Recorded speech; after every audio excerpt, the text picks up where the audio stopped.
terkait tuntutan terdakwa Ferdy Sambo, terdakwa Putri Chandrawati, terdakwa Kuat Ma'ruf, terdakwa Riki Rizal Wibowo, dan terdakwa Rizal Eliezer Puding Lumiu di berbagai media massa dan unggahan media sosial serta opini dan polemik yang berkembang di masyarakat.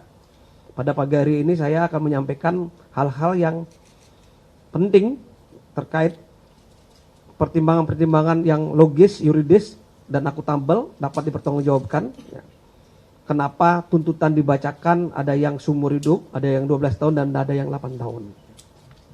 Pertama, bahwa kami sangat menghargai berbagai komentar dan rasa empati terhadap korban, keluarga korban, dan para terdakwa yang selama ini berkembang di masyarakat, baik yang pro maupun kontra terhadap tuntutan dari penuntut umum yang telah dibacakan.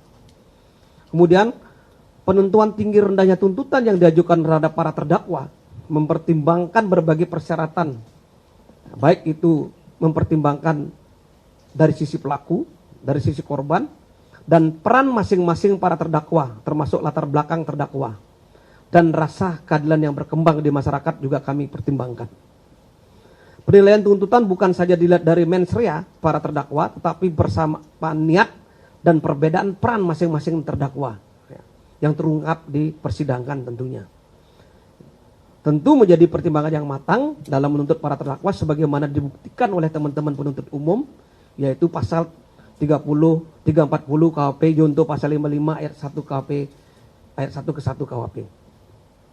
Kemudian sebagaimana fakta hukum yang terungkap di persidangan bahwa terdakwa Ferdy Sambo sebagai pelaku intelektual atau intellectual dader telah dituntut dengan hukuman seumur hidup karena telah memerintahkan terdakwa Rizal Eliezer Puding Lumiu untuk mengeksekusi, menghilangkan nyawa Brigadir Nofriansyah Yosua Huta Barat guna menyempurnakan pembunuhan berencana sehingga terdakwa Eliezer Puding Lumiu dituntut 12 tahun pidana penjara. Sementara terdakwa Putri Chandrawati, terdakwa Kuat Ma'ruf, dan terdakwa Riki Rizal Wibowo tidak secara langsung menyebabkan terjadinya menghilangkan nyawa Brigadir Nofriansyah Yosua Huta Barat. Perbuatan Putri Chandrawati, perbuatan terdakwa Kuat Ma'ruf dan Riki Rizal Wibowo sejak awal mengetahui rencana pembunuhan tersebut, akan tetapi tidak berusaha mencegah atau menghalangi tindak pidana terjadinya pembunuhan berencana terhadap Brigadir Nofriansyah Yosua Huta Barat. Kemudian rekomendasi dari Lembaga Perlindungan Saksi Korban (LPSK) terhadap Rizal Eliezer Puding Lumiu untuk mendapatkan JC telah terakomodir dalam surat tuntutan, sehingga terdakwa mendapatkan tuntutan pidana jauh lebih ringan dari terdakwa Ferdy Sambo sebagai pelaku intelektual dader. Terdakwa Rizal Eliezer Puding Lumiu adalah seorang bawahan yang taat kepada atasan untuk melaksanakan perintah yang salah dan menjadi eksekutor dalam pembunuhan berencana dimaksud, sehingga pembunuhan berencana tersebut terlaksana dengan sempurna.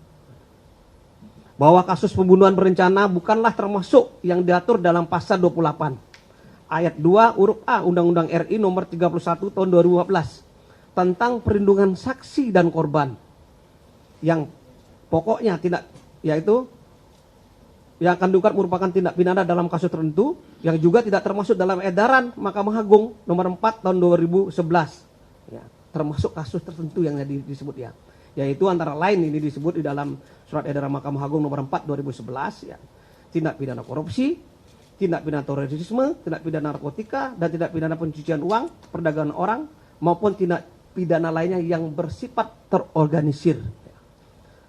Dalam undang-undang ini dan surat edaran Mahkamah Agung ini memang tidak secara tegas dijelaskan bahwa pembunuhan berencana apakah masuk dalam kategori yang harus diberikan justice collaborator. Kemudian deliktum yang dilakukan oleh tindak pidana Eliezer, Rizal Eliezer Puding Lumiu sebagai eksekutor, yakni pelaku utama, bukanlah sebagai penguak fakta hukum. Jadi dia bukan penguak, mengungkapkan suatu fakta hukum yang pertama. Justru keluarga korban ya, itu menjadi bahan pertimbangan. Tapi beliau adalah sebagai pelaku utama, sehingga tidak dapat dipertimbangkan juga sebagai yang harus mendapatkan justice collaborator.